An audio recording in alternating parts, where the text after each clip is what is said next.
person who is speaking the voice of the Nazgul is the actor of Gollum, Andy Serkis. He does one hell of a job. You can see 3 shadows, so you know there's more than one in the Shire already. And the stream that goes from hill to plain. This is a good example of how the extended edition brings you closer to the book, because this is one of the songs that appear in the book, but of course they're not in the theatrical edition of the movie. So remember, this is 10 years later, after Gandalf left. Yeah, you see, he had trouble finding it. So the letters are Elvish because there's no other people that created letters except for the elves. But the language is not Elvish. The language is Black Speech, the language of Mordor. Dark Lord Sauron. The correct pronunciation is Sauron. It's a High Elvish word. It's heard its master's call. So the master's call is basically also what drew Gollum to Mordor. The spirit of Sauron endured. That's exactly how it is. The spirit endured, not just the eye. We'll discuss this later, though. His fortress of Barad-dûr is rebuilt in the land of Mordor. So Barad-dûr, the Dark Tower, was destroyed, except of the foundations, at the end of the Second Age, and it's one of these metaphors that, because the foundation was not destroyed, that it could be rebuilt. Because the foundations were made with the power of the ring. I don't know how long they tortured him. In the book, it is hinted that Gollum was tortured by Sauron himself. Of course, this would not be shown here because Sauron is depicted in a different way, but that's what he says in the book. What must I do? You must leave. So there's a progression in what Frodo thinks he has to do. In the beginning, he just thinks he has to go to Bree, then to Rivendell, and later to Mordor. It's really suiting him because he doesn't want to have these huge adventures that he knows Bilbo had and that he always pretended to like. I must see the head of my order. He is both wise and powerful. Trust me, Frodo. You'll know what to do. So in the book, Radagast is meeting Gandalf outside the Shire and says that Sauron wants to see him. Confound it all, Samwise Gamgee! I don't think in the book they introduce Sam to the journey like that. I think in the book he goes willingly, but I can't quite remember. Another thing I have to look up. So a lot of people who have been reacting to these movies have been wondering, how does Sam know that he will be in a different place further away from home than he ever was? Well, obviously you can see the border of the fields there. So he's been to the field that has like wheat or something, but he's never been to the field that grows corn. So in the books, they actually meet high elves and not just see wood elves passing through the Shire. A lot of elves are passing through because they want to reach the Grey Havens, and it's the main road going through the Shire. So now you see Isengard all green and everything. It's also a miniature, I think it was over a meter high probably. And you see the green fields, I think it's orchards really, that are there. Oak trees, fruit trees. It's so sad to see later what happens to the whole area. Late, and Gandalf the Grey rides to Isengard. Orthanc, the tower, was made from volcanic stone by the Númenóreans. Saruman. So at this time, Gandalf does not know at all that Saruman could be a traitor, which is why it's so annoying how they portrayed Saruman in the Hobbit movies, where he's low-key treacherous the whole time. Your love of the halfling's leaf has clearly... So by that time, Saruman is also buying pipeweed from the Shire, and it's one of the big reveals at the end of the movie, how much he was doing trade with the Shire. His gaze pierces cloud, shadow, earth, and flesh. Yeah, so the official description of Sauron is that few people could stand the eye of Sauron, but it does not say in any of the books that Sauron was an eye. That is an interpretation of the films. Very soon he will have summoned an army great enough to launch an assault upon Middle-earth. Well, Mordor is in Middle-earth, so he's not attacking Middle-earth, right? Why? If you look at Gandalf's staff, you can see that there's a pipe tucked into it. I never noticed this until it was on social media. Not all accounted for. The lost seeing stones. Yes, so there were 7 stones, and they were all connected to each other, and you could see most easily what was close to another stone, and only if you were strong-willed you could see whatever you wanted to. They will find the ring and kill the one who carries it. Frodo. So the story is very different in the book, where the 9 riders only pass Isengard when Gandalf is already imprisoned. And Saruman lies to them, saying that he does not know where the Shire is and stuff like that. So that is where Saruman acts as a traitor to both the Free Peoples and Sauron, and it's only later that he's more subdued and more acting directly as to what Sauron commands. Don't you lose him, Samwise Gamgee. I think in the book it's only Merry who is joining Frodo and Sam, because he's going to meet them, and they're on a journey to the south of the Shire, where the new home of Frodo is that he bought after leaving Bag End officially. Crickhollow is the name. And so Pippin, I think, is waiting for them at Crickhollow. I think I've broken something. Carol also makes me think of the super top secret diaries of the Fellowship. Shout out to those who read them in 2001. Yeah, if you didn't notice, hobbits are really, really eager to eat mushrooms and harvest them and grow them. That's why it's also so bad that Farmer Maggot's mushrooms were stolen a few weeks earlier. So the first meeting with the Nazgul, in the first draft that Tolkien wrote of that chapter, he actually envisaged them hiding only to see that Gandalf was passing by, and he had the feeling that this is not really what should happen, and so he rewrote it, and that was the first time a Nazgul appeared in his stories. And it's one of the coincidences that happen when you see how he wrote. So basically, he would just write a chapter how he imagined it, and then he would notice that things didn't fit, and these ideas would just spring out of his mind and be new to him, as well as to the reader.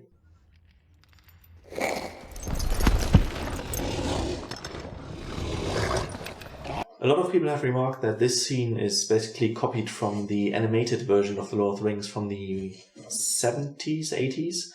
I've never watched it, so I can't say, but that's what I heard. I'm very sensitive to scary music, scary scenes and everything, and I was just so scared the first time I watched The Fellowship of the Ring. I was 13 at the time. So what was left out here is the chapter with Tom Bombadil and the chapter with the Barrow Downs. And they don't really do anything for the story, so it's not bad that they were left out. But there's a lot of world building and things that are, background lore that is missing in this case. Peter Jackson.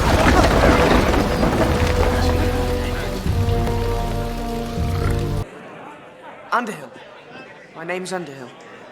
In the book, they discuss that he should be called Underhill right before entering Bree, and Aragorn watches them seeing that, so that's how he knows that he's actually Frodo Baggins. I like how you can see the ring is actively slipping into Frodo. It's not coincidence. And it is the first time that Frodo puts on the ring. At least in the movie. In the book, he has been using the ring for the 10 years that Gandalf was away.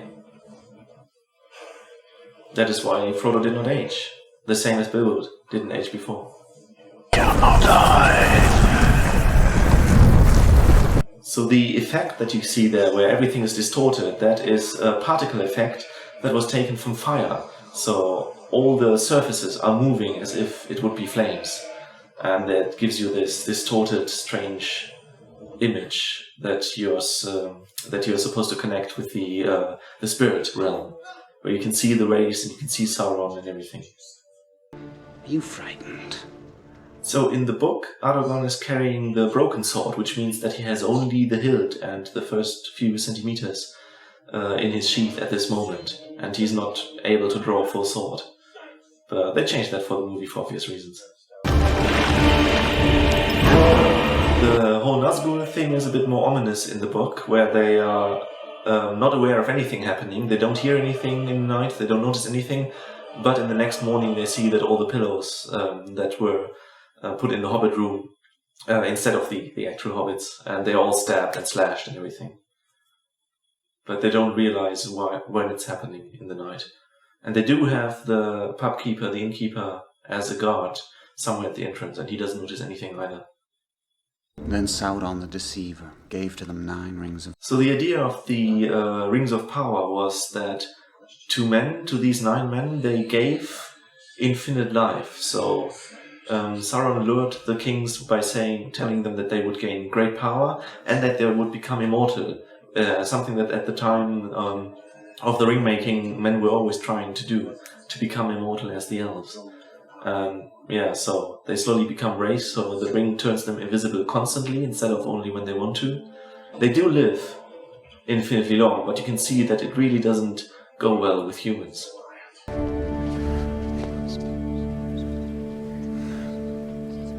So hobbits, if they can, have 6 meals a day.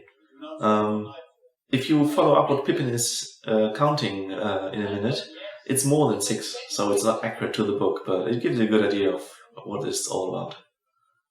So when I watched the movie for the first time, I really didn't notice that Aragorn is carrying a bow all the time, and that he is actually a hunter and everything. But here in this extended scene, you can see how he carries the bow and he hunted a stag. Who is she? Here, the first hint that Frodo was educated by Bilbo in the Elven speech, both High Elvish and Sindarin. 'Tis the lay of Luthien, the elf maiden who gave... And the old tale, which is published in the Silmarillion, of Beren and Luthien, where Beren is immortal and loves Luthien the elf maid, and still she dies of old age in the end. This is something that is not normal, so just because an elf marries a man doesn't mean that she or he becomes mortal. This is a very complex background story that is hidden in there. You should read it for yourself. I'm not going to tell the whole thing here. In the book, they're actually at the bottom of the tower. They are in a small suppression, and they are attacked by the Ringwraiths in there. So they're only attacked by 5 of the Ringwraiths, because 4 others are distracted by Gandalf, who is, in the book at least, by that time already back from Sauron's imprisonment, and has returned to Rivendell, and from there rides back and tries to distract some of the Ringwraiths, so that Frodo, Sam, and the others can get safely to Rivendell.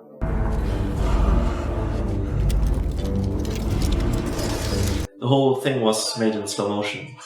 So to make this in slow motion but still feel fluid, they actually shot a lot of these scenes in a higher frame rate, like 36 or 48 FPS, and then slowed it down back to the normal 24. So you notice that the kings actually are wearing crowns now, because that is what they look like. That is their actual faces and shapes and accessories and whatnot.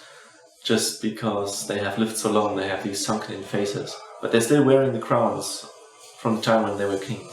And this scene right here, where Viggo Mortensen is fighting, was the very first scene that he made for The Lord of the Rings, without any fighting training or any previous interaction with the other actors. Viggo Mortensen was cast very late, because the first person they cast for Aragorn really didn't look the part. He was just looking too young.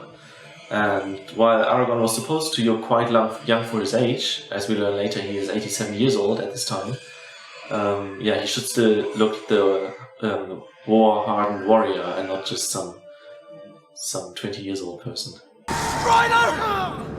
So in the book they mentioned that the tip of the dagger that he was pierced with is still lodged in his shoulder, and that is why his condition is getting worse and worse, because the small broken piece is driving towards his heart and trying to kill him. Also it's poison, of course. Something that you cannot mention enough is that the eagles cannot be called like a taxi. In this scene here, Gandalf is contacting birds or the animals or anything like that via this moth. In the movie, in the books, this is completely different. So in the books, he met Radagast before going to Saruman, and he told Radagast that if he finds any news, he should send it via animal to Orthanc, where Gandalf and Saruman would be waiting or expecting to be informed. So Radagast actually sends the eagles with news to the tower, and only then do the eagles find out that Gandalf is imprisoned. And they decide on their own to help Gandalf, which is not something they do for everybody or under any circumstances. I like how Saruman is protecting the other orcs. In the books, it's not Arwen who's joining them there, but Glorfindel, a character who appears first as a captain in Gondolin in the First Age, and is, at least according to some of Tolkien's texts, reborn later in the Third Age, and arrives together with the wizards to Middle-earth. And he's helping them at this point fight against the Ringwraiths. In the books it's mentioned at this point, or a bit later, that the normal spell of Rivendell would be just the horses in the water that you can see. But since Gandalf is there, he added a personal touch, which in this case are huge boulders of stone that are also flung against the riders and destroying their steeds. Oh, and Sauron's servants are afraid of the water, because all servants of evil have no understanding of water and are afraid of it. That is because the god of darkness, Melkor, he never had a bond with Ulmo, god of waters, and so there were always opposites. Frodo Baggins. So Elrond half-elven is one of the few high elves that are left. Well, he is a half-elven, so he's a half-high elf and half-men. Bilbo. So I think the time it took them to reach Rivendell is about a month. And of course 10 years have passed since Bilbo left, so that is why he looks so much aged. Distance at speed. Saruman has come. In the books it's mentioned that Saruman creates some people that are more orc-like than men, which are the Uruk-hai, and some people which are more human-like than orc-like. And they are some type of people that Sam noticed in Bree. So Saruman from the beginning had spies in Bree and later also in the Shire. Boromir's name is Grey Elvish, but I'm not sure what it exactly means. It might be related to Boronweg, which is a name for the faithful. Legolas' name means greenleaf in Grey Elvish.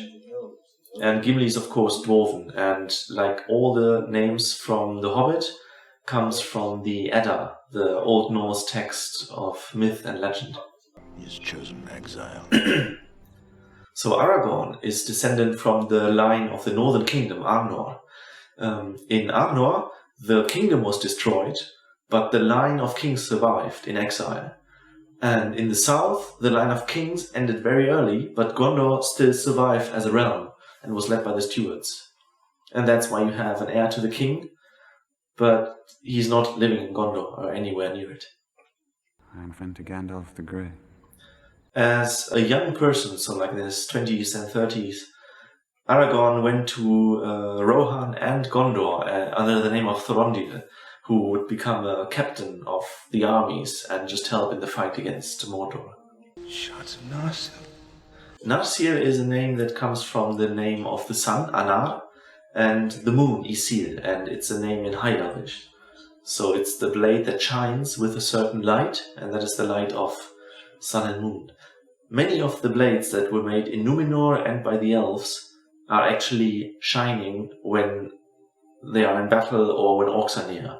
But for some reason in the movie this attribute is only given to Sting, and not to Gandalf's sword or Aragorn's sword or any of the others.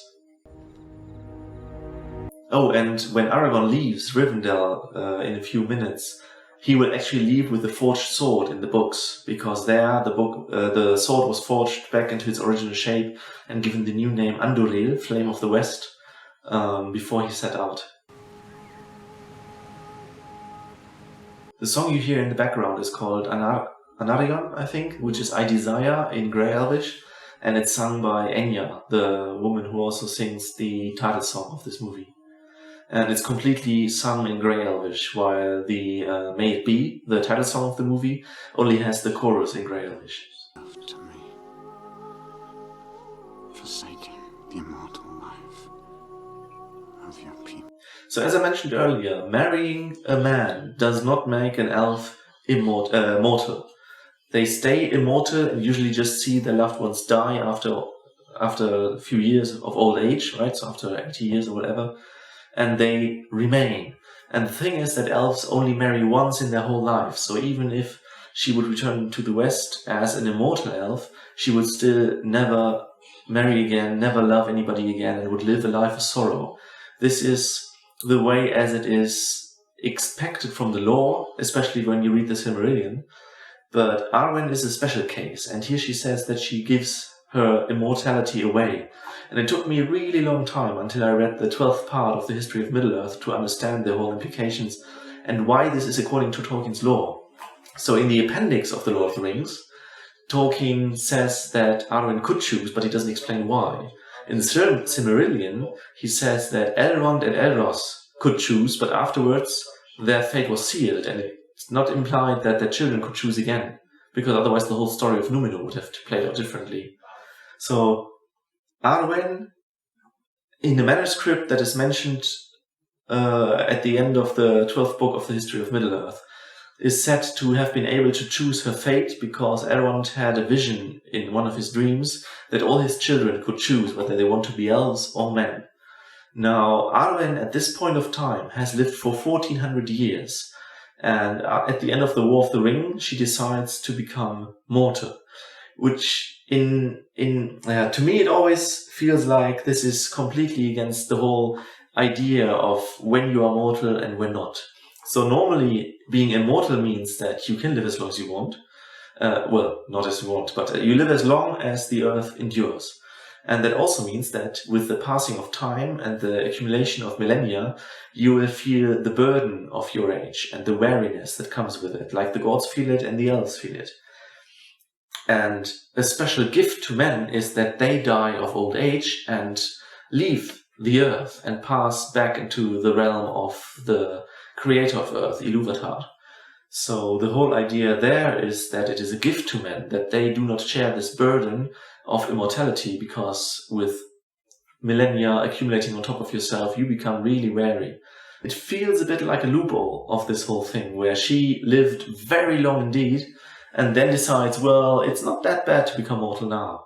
But of course here you see in the portrait only the sad part, that she will never see her father again, or especially the other way around. Her father will, after some time, never see her again, a parting that is beyond any endurance that you would normally expect for elves. So normally elves, when they die, they are reborn in Valinor, and they're never really destroyed, so they can always be back again living. And it's not that bad when elves die of war and wounds or of sorrow. Yeah, so I never really liked the idea of Arwen being able to give away her immortality after having lived so long. I would have expected them to, having to decide, her and her two brothers, having to decide when they are grown up, like at the age of 20 or 50 or whatever is the proper age for elves.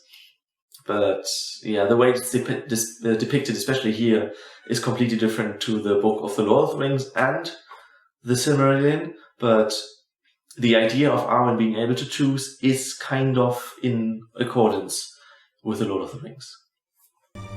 Isildur's bane is found. I never noticed he said Isildur. That's not how you pronounce Elvish. Cast back into the fiery chasm from whence it came. Fun fact, whence means from where. So saying from whence is double saying. You shouldn't do that. So the feud of elves and dwarves goes back to the First Age, where there was a dispute over the Silmaril in Beleriand. And it has nothing to do with what is portrayed in the Hobbit movies, which is completely taken out of the imagination of the makers. So the whole feud is really long going, and that's why they don't trust each other. But there's nothing more recent that is really a problem there, except for the dwarves having been imprisoned at Thranduil's realm during the course of the Hobbit. So it's according to the books that Merry and Pippin join here, but in the books it's mentioned that Elrond actually wanted to send them back to the Shire to help secure the Shire, because he was afraid, or he foresaw, that something would happen to it.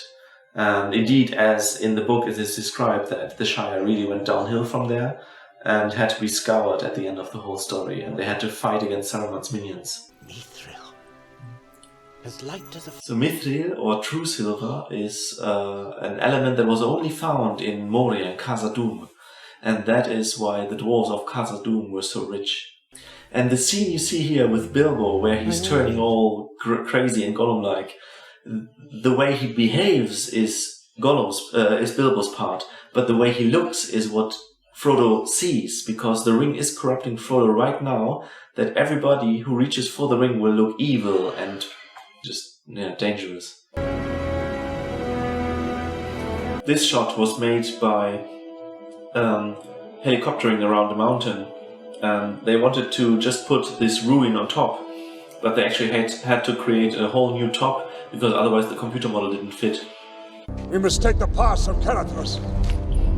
So here this seems to be a spontaneous decision, but I think in the book they always wanted to go through the pass of Caradhras first, because it's a more secret route towards Lorien, and they never intended to go past Isengard towards Rohan. And here we see this nice helicopter shot through all the pits of Isengard, and it's actually a composition of, I think, 4 different shots through different models that were all attached to each other.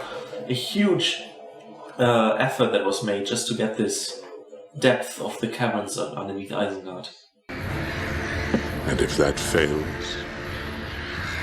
Here it is shown as if Saruman was the one trying to make them go through Moria, and he is the one making the mountain become angry and create so much snow. But in the book it's actually the mountain himself, or itself, that is fighting against the Fellowship and creating all this snow, and the snow stops just a few hundred meters before where they are now. So it's really located to where they are at the moment, and all the snow is going there. So there's an evil will at work. The whole snow scene was filmed with artificial snow, some kind of confetti or paper pieces or plastic pieces, and apparently it was really nasty to shoot it, because people from, not necessarily the crew, but anybody from the staff would find the material in their underwear and everything, and it got in all the cracks, they said. So, not the nicest way of shooting a snow scene, I guess.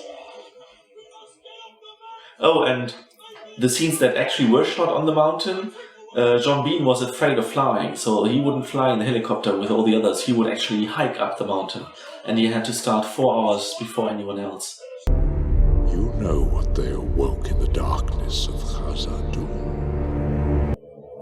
The actor of Saruman, Christopher Lee, is really good in pronouncing all the names. He said Khazad-dûm, because the KH is the English way of pronouncing the backspiral sound.